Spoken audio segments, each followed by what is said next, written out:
this class where I teach the students how to actually learn the proper name of all the tools, learn how to troubleshoot an engine that doesn't want to start.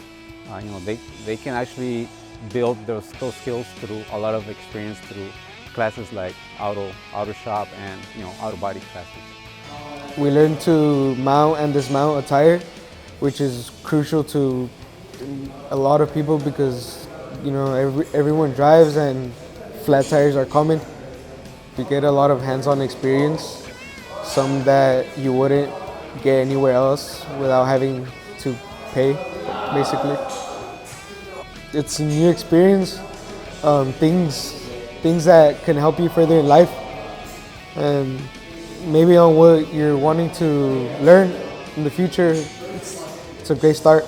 I thought it was gonna be hard, but I guess you just gotta sacrifice to learn, because if you don't put effort into learning, you're never gonna learn.